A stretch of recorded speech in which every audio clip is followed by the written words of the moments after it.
but something, of course, that the street has been pricing in as well. Crompton Greaves is a company on our radar right now. It posted a mixed set of earnings, while revenue has come in above estimates led by the electric consumer durable segment. The company has seen a miss on the profits, EBITDA and the margin front. To discuss the details and the outlook, we have Shantanu Khosla, the Managing Director at Crompton Greaves Consumer Electrical, who joins us now. Shantanu, thanks a lot for joining in, and welcome to CNBC TV18. Well, I just wanted to ask you about the traction in the new built-in kitchen appliances segment that you announced earlier in mid-June. Wanted to understand what are the key target markets, what are the margins that you're looking at from this particular segment, and how much do you think it could contribute to your overall revenues? Well, it is obviously very early days and we're just in the process of rolling out, but we're extremely excited about the set of offerings which have been designed to be consumer distinctive and superior to like competition. We're in the process of rolling out to about the top 10 cities. And, these top 10 city areas contribute about 60–65% of the market. So that's phase one for us. The total market is of hobs and chimneys is quite attractive. It's about 2,200 crores, growing at about 10%. And given the nature of our offerings and our capabilities, our objective is to get to a leadership position, at least the number 3 within 3 years of that market. Mr. Khosla, built-in kitchen appliances, what would that entail? And could you tell us what is the total addressable market? I mean, we would have had some number in mind. Yeah. Yeah. Well, right now, what we have introduced is chimneys, hobs, built-in ovens, built-in microwaves, and dishwashers. So it's really the appliances in the kitchen. But the focus in the initial stage is really on chimneys and hobs as a unit. Chimneys and hobs is what I mentioned, about a 2,200 crore market growing at about 10%. Shantanu, good morning. What about the Butterfly business? How's synergy going to pan out from here on, and how's the integration going to pan out? If you could give us some update on that. Yeah, we're actually really thrilled with the way the whole Butterfly business is coming together, and it has really been only a quarter. We have now management is fully in place.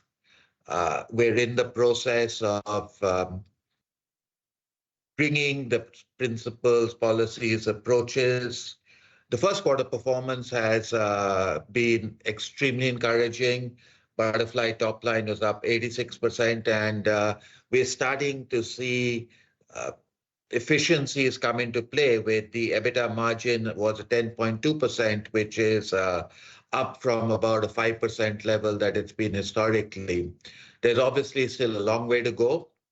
There are clear further opportunities both in top line and cost synergies, which we will continue to execute again. But we are extremely positive with the way it started. Okay, just a follow-up on that. Your employee expenses were up 61%. Was it because of the integration?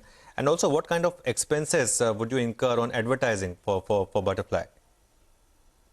Well, on the employee expenses, there was two real factors which caused it to go up, and the running trend is not that level of increase.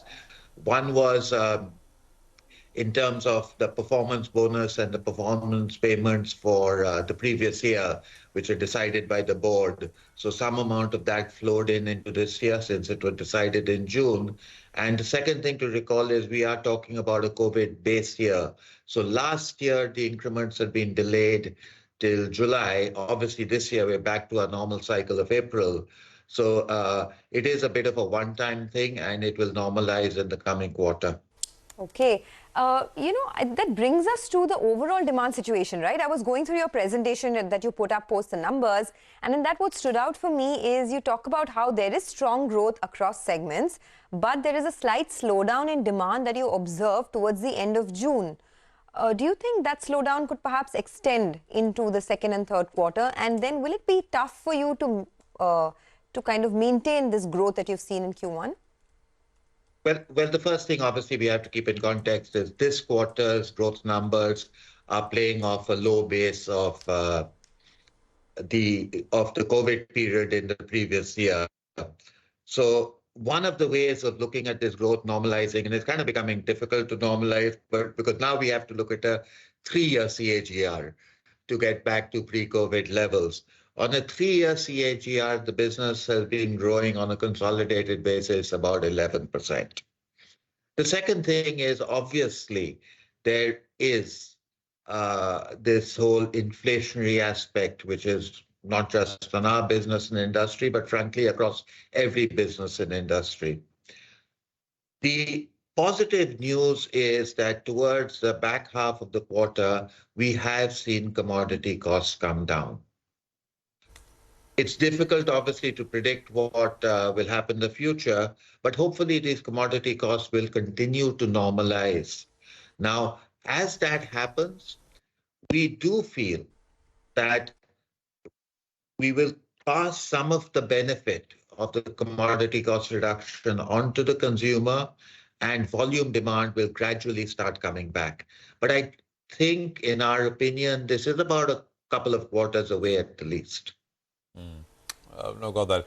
Mr. Khosla, you talked about that 3-year revenue CAGR. For the electrical consumer durables business, revenue CAGR for you from Q1 of 20 to Q1 of 23 has been 8%.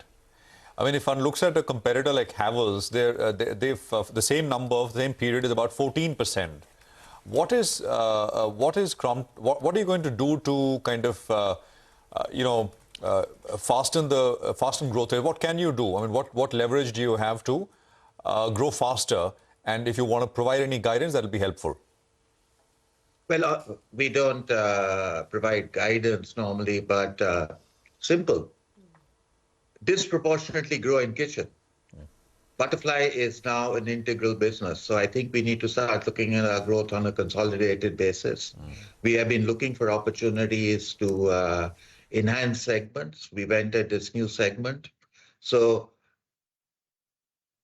the way we count ECD from a business point of view, Butterfly is very much part of the same kind of appliances business. So that's the way we will accelerate growth, and we're beginning to see it happen.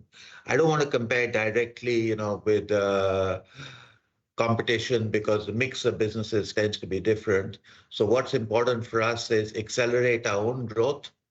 And I believe the significant move into the kitchen space with both the Butterfly acquisition and also our move in larger kitchen appliances is a critical area of future accelerated growth for the company. All right, Shantanu, we'll leave it there today. Thanks a lot for joining us. That's Crompton Consumer doing quite well in trade today. The market is not. The Nifty is now at low point of the morning, down about 100 points, and the